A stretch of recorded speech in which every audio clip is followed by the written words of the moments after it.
शेर खास तौर से अपने गुरुदेव को समर्पित है। उसके बाद एक हिंदी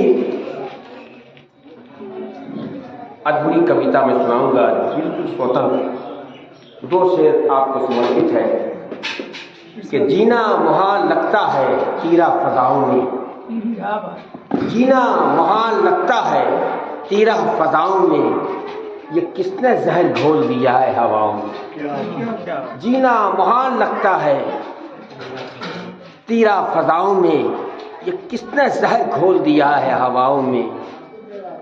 दो शेर आप देखिए कि तलखियों को भूलकर अब मुस्कुराना चाहिए, तलखियों को भूलकर अब मुस्कुराना चाहिए। हम कभी रुस्वा हुए थे, भूल जाना चाहिए। तलखियों को भूलकर अब मुस्कुराना चाहिए, हम कभी रुस्वा हुए थे, भूल जाना चाहिए। ये शेर तमाम श्रोता, तमाम सामाईन को समर्पित है कि जुल्म जब हद से बढ़ा आई कलाओं से सदा, जुल्म जब हद से बढ़ा आई कलाओं से सदा, जिंदगी को मौत से आंखें मिलाना चाहिए। जुल्म जब हद से बढ़ा आई कलाओं से सदा, जिंदगी को मौत से आंखें मिलाना चाहिए। अब इस कविता जो अधूरी कविता है, स्वतंत्र हिंदी कविता है, दुनिया के सामने 8.5 अरब की आबादी देख रही है कि 10,000 बच्चे 10 साल के नीचे जिसके चिथरे चिथरे उड़ गए, जिसका कोई क्रियाक्रम नहीं हुआ, 30,000 मर्द औरत जिनकी लाशें गीत खा रहे हैं उन फिलिस्तीनियों का, अब पूरी दुनिया सभा और शिक्षित समाज सुपर पावर तमाशबीन की तरह देख रहा। अपने घर में वो बेघर हो गया और सारी दुनिया गूंगी, बहरी और अंधी बनी हुई, पूरा मुल्क ही निकल गया है इजराइल, मगर सारी दुनिया खामोश है, पूरी दुनिया खामोश है। पूरा सुपर पावर, किसी नॉवलिस्ट के भी, किसी नोबेल प्राइज होल्डर के भी अभी तक स्टेटमेंट नहीं है। इन तमाम चीज़ों को ध्यान में रखते हुए एक पहले कह चुका हूँ कि ये हिंदी की आधी अधूरी कविता है, जिसका शीर्षक मैंने अभी नहीं किया, बस एक आधी अधूरी। वर्तमान हालात, परिस्थिति, परिवेश, परिप्रेक्ष्य को ध्यान में रखते हुए गुरुदेव को समर्पित है तमाम श्रोताओं को एक अधूरी कविता। मंदिर मस्जिद हिंदू मुसलमान, मंदिर मस्जिद हिंदू मुसलमान, कहाँ खो गया अपना हिंदुस्तान। मंदिर मस्जिद हिंदू मुसलमान, कहाँ खो गया अपना हिंदुस्तान। हम तो हर हाल में जिए जाते हैं, हम तो हर हाल में जिए जाते हैं, पालने वाले का शुक्रिया अदा किए जाते हैं। हम तो हर हाल में जिए जाते हैं, पालने वाले का शुक्रिया अदा किए जाते हैं। सच को मैं झूठ लिख नहीं सकता, सच को मैं झूठ लिख नहीं सकता, ज़मीर बेचकर अमीर नहीं हो सकता। सच को मैं झूठ लिख नहीं सकता, ज़मीर बेचकर अमीर हो नहीं सकता। शेरो सुखन की महफिल उदास है, समर्पित है ओम। शेरो सुखन की महफिल उदास है, यादव जी की खुशबू आस पास है। शेरो सुखन की महफिल उदास है, यादव जी की खुशबू आस पास है। शेर देखिए, मैं गोरख पांडे या हबीब जालिब नहीं। हबीब जालिब पाकिस्तान का शायर था, वो जेल से निकलता था, पाकिस्तानी पुलिस उसको उसी वक्त जेल के अंदर डाल देती, उसी वक्त कविता लिखता था। वो अपने घर भी नहीं जा पाता था, वो अपने घर भी नहीं जा पाता था। जेल से जैसे निकलता था, रावलपिंडी, कोयटा, लाहौर, वो जेल से निकला और पुलिस उसको, वहाँ की रेंजर पुलिस उसको उसी वक्त जेल में डाल देती थी कि 88 मुकदमे पहले से, जेल से निकलने से पहले, समझ लें। वो हबीब जालिब। मैं कोई गोरख पांडे या हबीब जालिब नहीं है। गोरख पांडे के बारे में आप तमाम हजरात जानते हैं, कितना क्रांतिकारी शायर था। मैं गोरख पांडे या हबीब जालिब नहीं, कोई अपने अहद का मीरो गालिब नहीं। मैं गोरख पांडे या हबीब जालिब नहीं, कोई मैं अपने अहद का मीरो गालिब नहीं। गुरुदेव हर एक घंटे 2 खुदकशी करते हैं वतन में, सरकारी आंकड़ा कह रहा हूँ, हर 1 घंटे 2 हिंदुस्तानी खुदकशी करते हैं, जिसमें छात्र होते हैं, किसान होते हैं, मध्यम वर्ग के व्यापारी होते हैं। ये सरकारी आंकड़ा है जो मैंने। हर एक घंटे 2 खुदकशी करते हैं वतन में, लुटती है कई बेटियों की इज्जत वतन में, लुटती है कई बेटियों की इज्जत वतन में। हर एक घंटे 2 खुदकशी करते हैं वतन में, लुटती है कई बेटियों की इज्जत वतन में। उम्र गुजर जाती है घर सजाने में। तमाम बुजुर्गों को समर्पित है ये। उम्र गुजर जाती है घर सजाने में, बुलडोजर रोज उन पर चलते हैं ज़माने में, बुलडोजर रोज चलते हैं उन पर ज़माने में। कब ईडी का सम्मन आ जाए, कब आयकर के छापे, कब ईडी का सम्मन आ जाए, कब आयकर के छापे, कब कहाँ कोई फर्जी इनकाउंटर में मारा जाए, कब ईडी का सम्मन आ जाए, कब आयकर के छापे, कब कहाँ कोई फर्जी इनकाउंटर में मारा जाए। आखिरी शेर तमाम श्रोता को समर्पित है। हर हाल में साझा सभ्यता संस्कृति को बचाना है, हर हाल में साझा सभ्यता संस्कृति को बचाना है। आओ मिलकर एक नया हिंदुस्तान बनाना है, आओ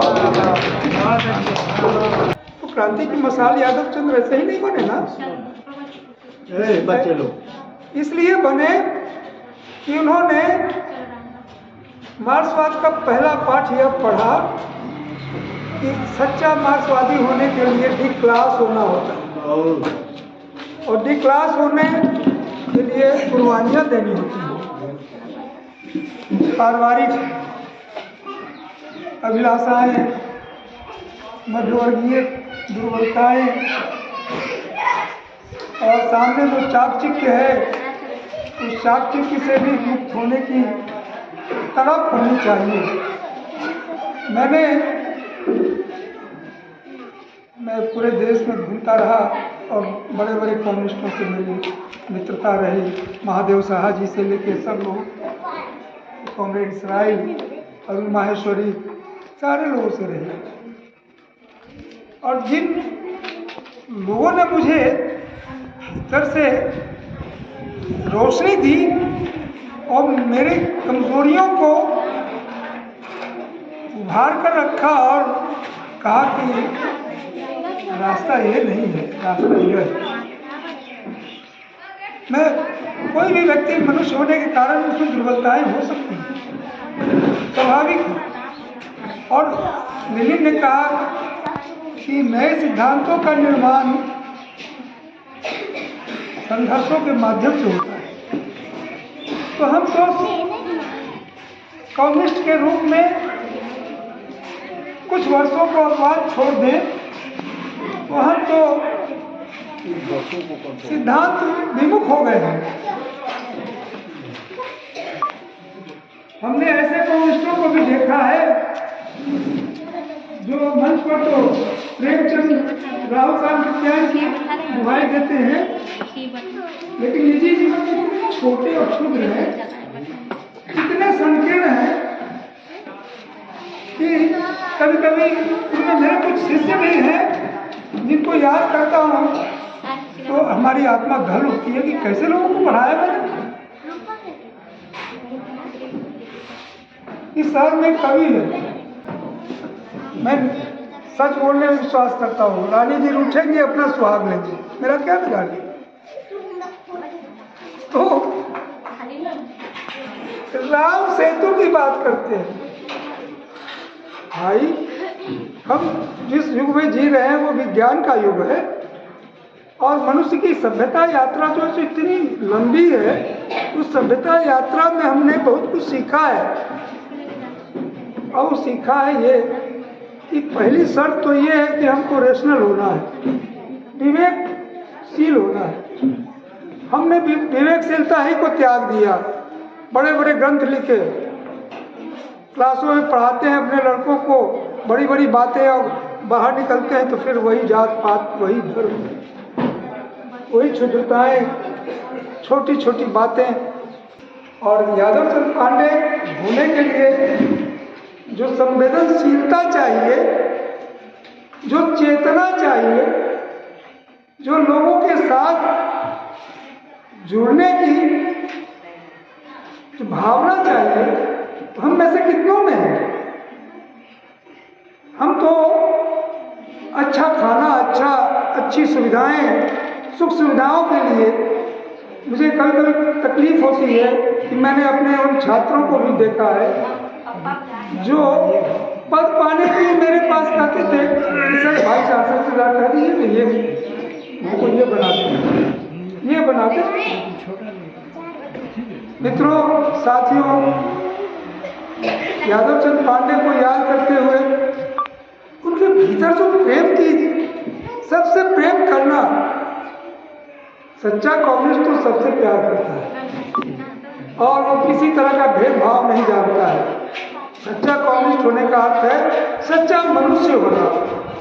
हम तो मनुष्य होने से प्राय बचते हैं क्योंकि मनुष्य बनने में खतरे बहुत हैं, क्योंकि जमीन से गरना होगा। मुक्ति मोर्चे के शब्दों में, बिना गरे, हम जमीन से गरे हुए हम मनुष्य हो ही नहीं सकते।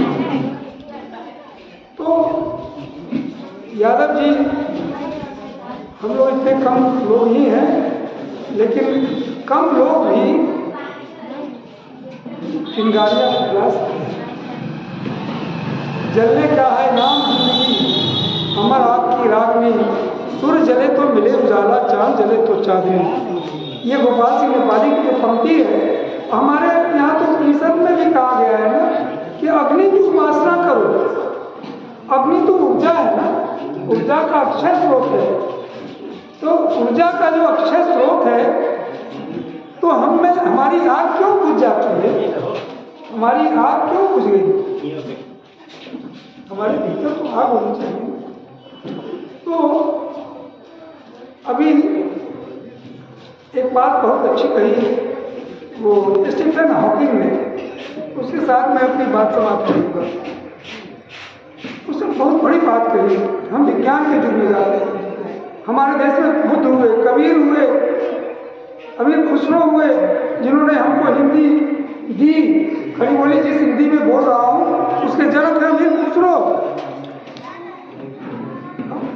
इस धरती ने दिया गाली, इस धरती ने दिया हमको, एक से एक बड़े शायर दिए, एक से एक बड़े कवि दिए, एक से एक बड़े विचारक दिए, एक से बड़े बड़े क्रांतिकारी दिए। तो कहा स्टीफन हॉकिंग ने कि मैं ईश्वर से नहीं करता क्योंकि वो कहीं है ही नहीं, लेकिन मैं ईश्वर मानने वाले लोगों से डरता हूँ। धन्यवाद। मोगल ऐलन, गोड़ा ऐलन, ऊपर झापर खैलन हो, अब के नेता हड्डी ले चबौलन, अपनो धर्म गवौलन हो। हिंदू मुस्लिम अगरा पिछड़ा, झारखंड के झगड़ा लगौलस हो। अब बैंक घोटाला तो बदलाली, बगिया के फुकलस माली। तो हालात वही है।